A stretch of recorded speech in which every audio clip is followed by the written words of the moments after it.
What's up? It's Darren Rose here at the Lacoste Live Pool Party with 98.7's Kennedy and Darren Rose. Thank you for hanging out. We are joined by Passion Pit's Michael, and I'm the worst with last names. Lacoste. Kennedy says it much more beautifully than me. Yeah, Lacoste. Lacoste. So is that Italian? Oh, dear God. Really? It's Greek, man. Greek. He's a nice Greek boy. Well, Kennedy knows the European culture much better than I. It's Greek. Anyway, like, Polikala. Ευχαριστώ πάρα πολύ. Did you just drive out today? Where are you coming in from? Yeah, well, we were in LA for the past few nights. But You had a show last night in Pomona. we did. No. We had it in. It was actually at the Nokia. Nokia. Well, there's a Club bunch of Nokia. Coachella artists doing shows on. That's True. that is correct. Yeah. Yeah. So let me ask you a question as we share a microphone. A lot of expectations for a Coachella crowd. It's the first night. You're on the main stage. It's 6 o'clock. People are pouring into the desert. And when people go to a desert festival like this, they expect something that transports them almost into another realm. Is that pressure on you? And how do you prepare for a show like this? What do you do differently?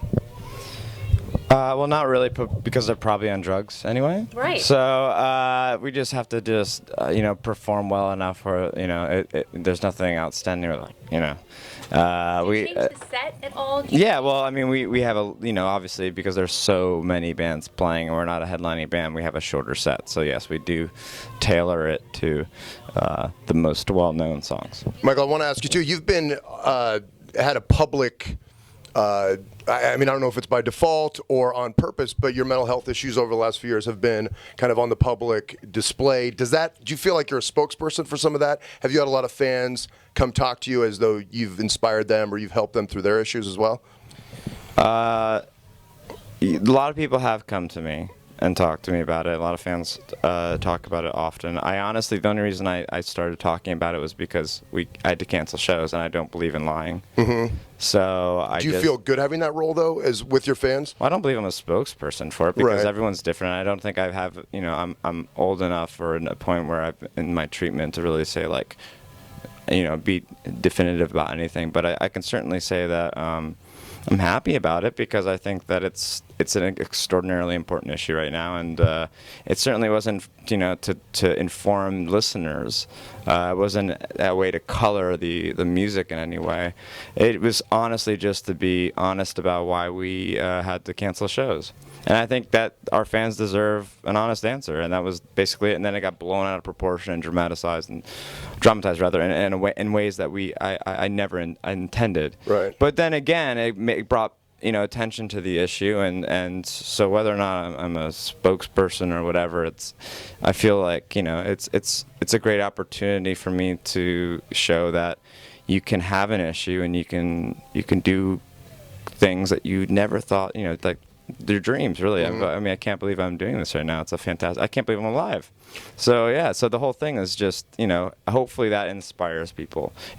Sometimes I think about my life and I think I'm a really extraordinarily lucky person on a number of different levels. And and being open and honest about that. Yeah, I hope that helps people. Sure. Mm-hmm. And I think fans always appreciate honesty from their artists that they admire. It obviously brings you guys closer together. I think it brings them closer to you. Yeah, and there's also you got to figure out how much. Keep a little bit of distance. Because it gets to a point where it's almost a bit invasive, and there's a certain part of your life that should be private. Mm-hmm. But I think because the issue again is so hot, politically hot, that it takes someone to be very honest about it. Mm-hmm. So. What is the most overused word in your vocabulary? There it is. That or exacerbate. Yes. That's a good one. No, there's always one word you fall back on. Yeah, because I always can talk about something making everything else worse. But probably exacerbate. All right, well. Cool. Would you like to use that in a sentence, Darren? Kennedy, you're putting me on the spot. I'm not a grammar. You know how bad my grammar is. I'm not a grammar-to-marry, but I can. Masturbate might be another one. I've probably used that. We're not talking actions, or we're talking words or actions. Can you combine those two words? Well, and then we'll let you go. A certain about. Masturbate?